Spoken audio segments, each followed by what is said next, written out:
is the second last principle of the 7 C's of communication, and ये सबसे ज़्यादा आसान है और clarity को ज़्यादा डिफाइन करने की ज़रूरत नहीं है. क्लैरिटी ही सारा जो है, if I just sum it up, अगर आपने सारे 7 C's पढ़ लिए, सारे 6 C's एटलीस्ट पढ़ लिए, सो क्लैरिटी खुद ब खुद आपकी बात में आ जाएगी. The whole purpose of discussing and explaining the 7 C's of communication is to make your communication clear and to the point, right? तो आपकी communication और आपके messages अगर clear हैं, उसमें clarity है, तो फिर वो अगर सारे आप 7 C's पूरे कर रहे हैं और सारे checklist आपको पता है, तो message में automatically खुद ही clarity आ जाएगी, right? So what does clarity mean?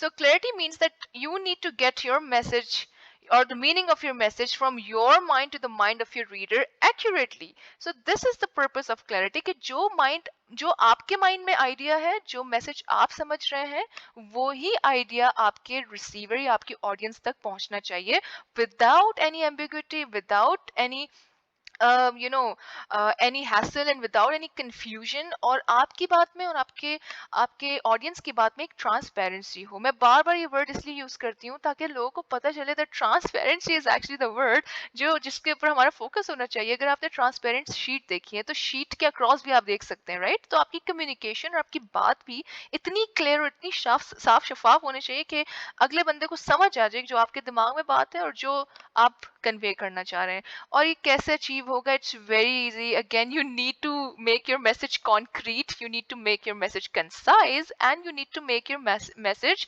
Simple and easy.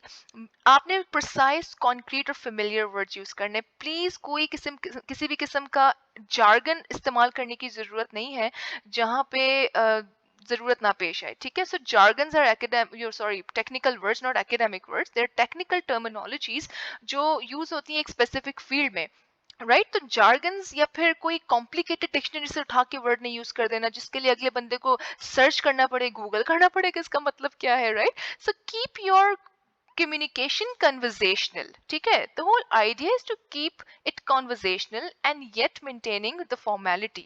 So जो formal aspect है वो तो maintain रहेगा, लेकिन you can keep it conversational.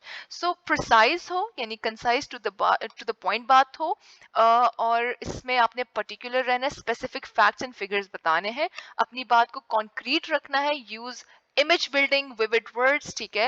And use familiar words. So keep your messages conversational. Construct effective sentences and paragraphs. Please sentence structures में कोई खराबी ना हो, grammar में कोई मसला ना हो. Grammatical errors will sometimes, they tend to make your message look very odd and bad. And वो जाहिर सी बात है, आप इस लेवल पे, एक मेच्योर लेवल पे अगर आप ग्रामर की मिस्टेक्स करेंगे तो वो बहुत बुरा लगेगा.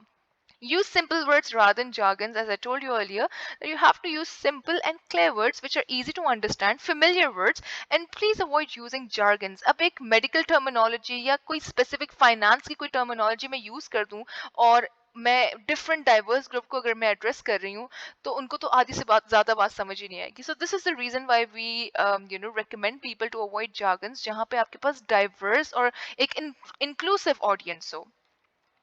अब आपके सामने एक बैड एग्जाम्पल और एक गुड एग्जाम्पल है. So let's just read the bad example first. I want to meet you and talk to you regarding our organization. We are working to improve education for 18 years boys and girls, and also for those boys and girls who are between 20 to 30 years old.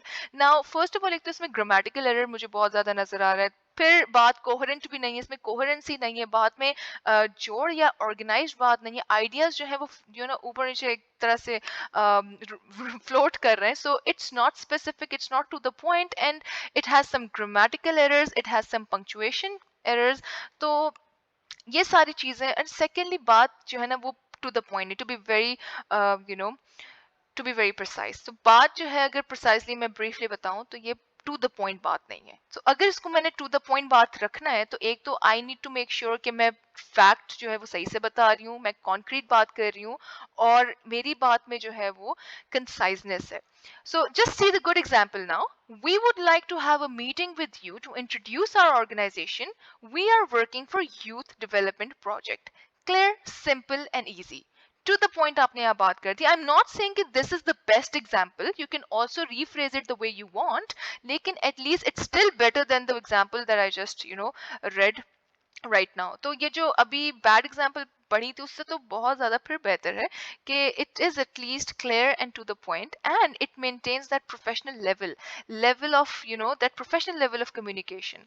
सो इस तरह से आप जो है वो clarity achieve कर सकते हैं. मगर in short I would say that अगर आप सारे बाकी जो 7 C's हैं उनको फॉलो करें, if your message is complete, if it's concrete, if you know the dynamics or the principles of being courteous and being considerate, and अगर आपने correctness भी follow किया है इसमें, तो आपकी बात खुद ब खुद clarity उसमें आ जाएगी.